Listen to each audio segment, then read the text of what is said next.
Hey guys, it's Adam here. So doing another conference video here. I've done now one on the Xbox conference, the Ubisoft conference, Bethesda conference. Did a recent video on Shenmue as well. Hopefully you've been checking these out. Hopefully you, again, I apologize because I know the last few videos in a row, going all the way back to last week or so, they have all been on my phone, shot on site because I've been traveling a lot. One in West Virginia, another one in San Francisco, and so on. But people were kind of pointing out like, the problem is the camera. You're holding it like that, and the audio's bad. But it's kind of funny that those problems both kind of got solved in this one. In the last couple of videos, I told this story before, but just in case you missed it, when I came into my hotel room on day 2 of E3, where I currently am at E3 in Los Angeles, there was like this little hand-looking type of tripod that was just a gift that was given, I guess, to people in the hotel. So that's what's holding up the phone. And then yesterday I had a meeting with AverMedia, and they were cool enough to hook me up with some stuff. First, not relevant to this, just thought I'd show it to you guys. A Live Gamer Mini. This is a capture device for gameplay. And then the one that what you're hearing me through right now is the Live Streamer Mic 133 from AverMedia. So that was just really cool of them to do. They just gave me this. So awesome. Anyway, so what we're going to do today, right now, is we're going to be talking about the Nintendo conference thing that just happened. Nintendo doesn't do a traditional conference. They do this pre-designed video. That's the way they've been doing it for years, and that's how they get their information out. And one can argue that that's more efficient than a conference, but not necessarily as fun. But it doesn't matter. Let's talk about stuff we saw. So I have my little list here, made all that. The first thing they went on about was the new Smash Brothers DLC, which is going to be from Dragon Quest XI, which is pretty cool if you're into Smash Brothers. I know Dragon Quest, I'm sure Happy Console Gamer is very happy about that crossover. Now, some of this stuff I think that was supposed to be a surprise. I didn't know about that. But some of this stuff, Nintendo does this, they don't really tell you like if this is new or not. Sometimes they just show more of things that have been announced for years. So their format's different than other people. So I apologize if some of this stuff to me was news, but to you is like, oh, well, that's just more information, because that very well could be the case. But so in that case, yes, Dragon Quest XI characters are coming to Smash. And then Dragon Quest XI S Definitive Edition is also going to be a thing. So there's that. Then Nintendo was cool about embracing the Doug Bowser joke. Now, if you're not aware, after Reggie Fils-Aimé is no longer at Nintendo, Vice President Doug Bowser is now the President of Nintendo of America. His actual legal name is Doug Bowser. There's a guy named Bowser who's running Nintendo. So they embraced that joke and had this little cutesy type of bit where, oh, you're not the right Bowser, I'm the right Bowser. It was, the performance of it was a little cringe, but, they're not actors, they're just CEOs. But either way, I give them props for that. Then they went on about Luigi's Mansion 3, which I'm super excited about. I love the original Luigi's Mansion on GameCube. Never really played the second one because I didn't really want to sit there and play it on a handheld. If there was any kind of surprise to this show that I was hoping for, it would have been a Luigi's Mansion 1 and 2 like collection for Switch. That did not get announced, but that would have been very neat. But they did go extensively into Luigi's Mansion 3, which will be on Switch, so I'm excited about that. So I'm essentially skipping the second one until they put it on a platform that, frankly, I can play on a television, which I got nothing against handhelds, but I own a television. I just enjoy playing games on a TV more than on a small screen. It's just how it's always been. Like, I'm one of the 20% of Switch users who's like TV. But I will admit, like everyone who seems to work in the gaming industry, we all own Switches, and everyone seems to play them because we all travel all the time. We'll talk more about that later, but hopefully, if I remember. But anyway, then they went on about a Dark Crystal game. I think this was brand new. Dark Crystal, infamous movie from the 80s, is kind of making a comeback.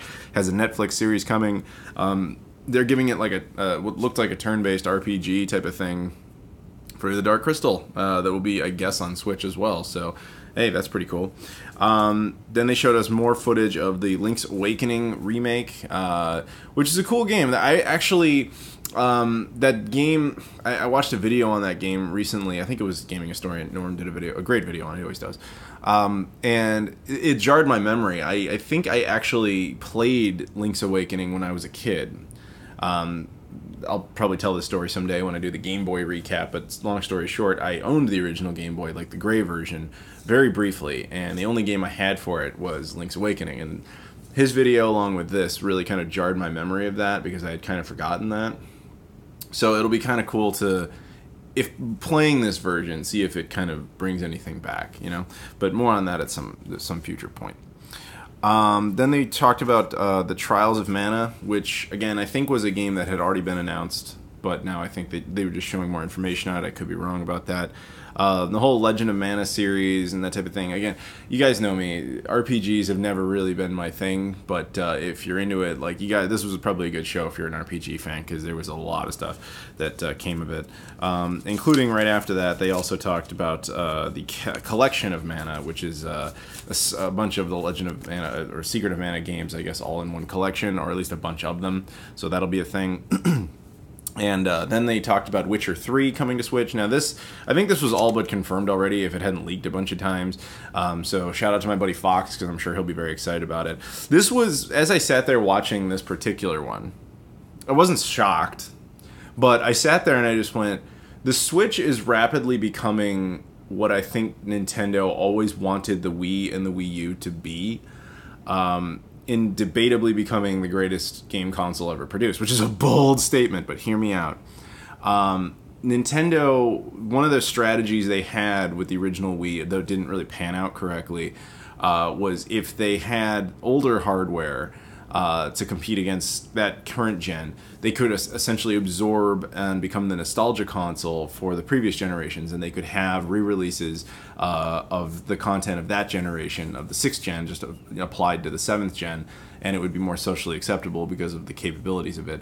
They tried that strategy again with the Wii U, particularly at launch, was taking some of the highlight games of the 7th gen, like Batman Arkham City, and then doing Armored Edition and things like that, where they would just took games and just kind of made them slightly better. With the Switch, they seem to be truly embracing it and taking like everything from previous generations and is just bringing it to the Nintendo name, and just kind of incorporating, especially to us, the nostalgia generation who just love bringing back old stuff. It's kind of stunning, really, because the Switch is slowly absorbing like every game ever produced.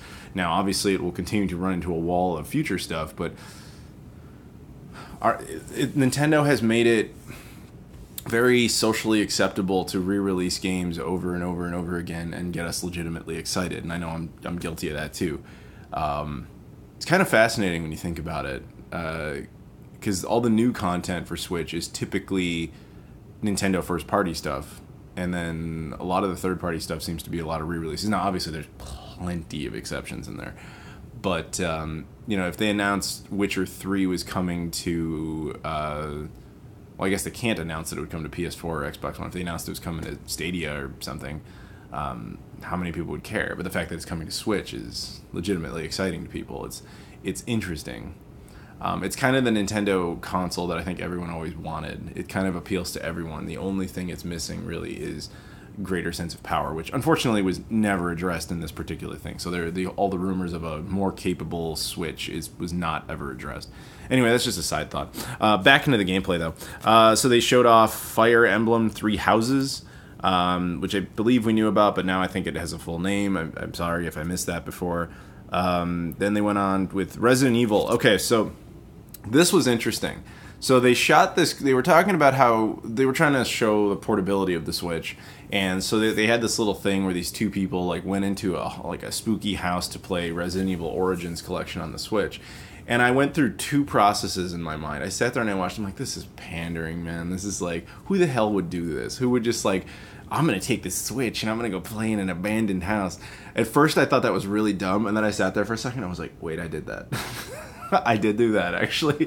Back when I was in college, a buddy of mine and we went up. My uncle has this cabin up in like rural ass Wisconsin, like in the middle of nowhere, and it's really terrifying, or could be, because it's very abandoned type of thing. And he and I went up there. We drove for 4 hours. We went up there and we decided we were just going to play Silent Hill in that environment. It wasn't obviously Resident Evil, but we wanted to just terrify ourselves, and it was the perfect environment to do it. So at first I thought that was dumb, but then I was like, no wait, I did do that shit, and it's totally awesome. So if you ever get to play a horror game in that type of environment, it is pretty cool. I wouldn't pick the Switch necessarily unless you have a television to go with it for reasons previously stated, but because you can't get the immersive experience, in my opinion, especially with two people trying to play something on a screen that's this big. But that's me. Also, Resident Evil, I'm glad it's coming to that. We've known about that one for a while, but again, a tiny screen is not the way I would want to play Resident Evil. They also announced that Resident Evil 5 and 6 were coming, although I think we heard that as well. That might have leaked. Then they showed No More Heroes 3. I had heard this was coming, so I don't know if this was meant to be a surprise or not. I haven't played the previous ones, but the trailer looked interesting enough. Contra Rogue Core. Now, this I did not know was a thing, and it looked pretty cool. And then after that, they showed off Contra Collection, so they're going to have some big collection of these. I don't know if that... They implied that one was just digital, though. I hope that's not true, because that would be a pretty neat collection to have. But again, here we go. Nostalgia generation. We want to bring back shit we've already had. Then they showed off this like mech game called Daemon Ex Machina. Mech games are not usually ones I enjoy particularly much, but it still looked intriguing enough. Then the one that was originally at some point meant to be a big secret, but it kind of got a little screwed here, the Panzer Dragoon remake. I was in on this for a while, but a lot of leaks about this happened back in December that weren't... It wasn't really sure if it was like completely legitimate or not, although the developers apparently started talking about it. And anyway, it's a whole thing, but this was meant to be the big reveal of it.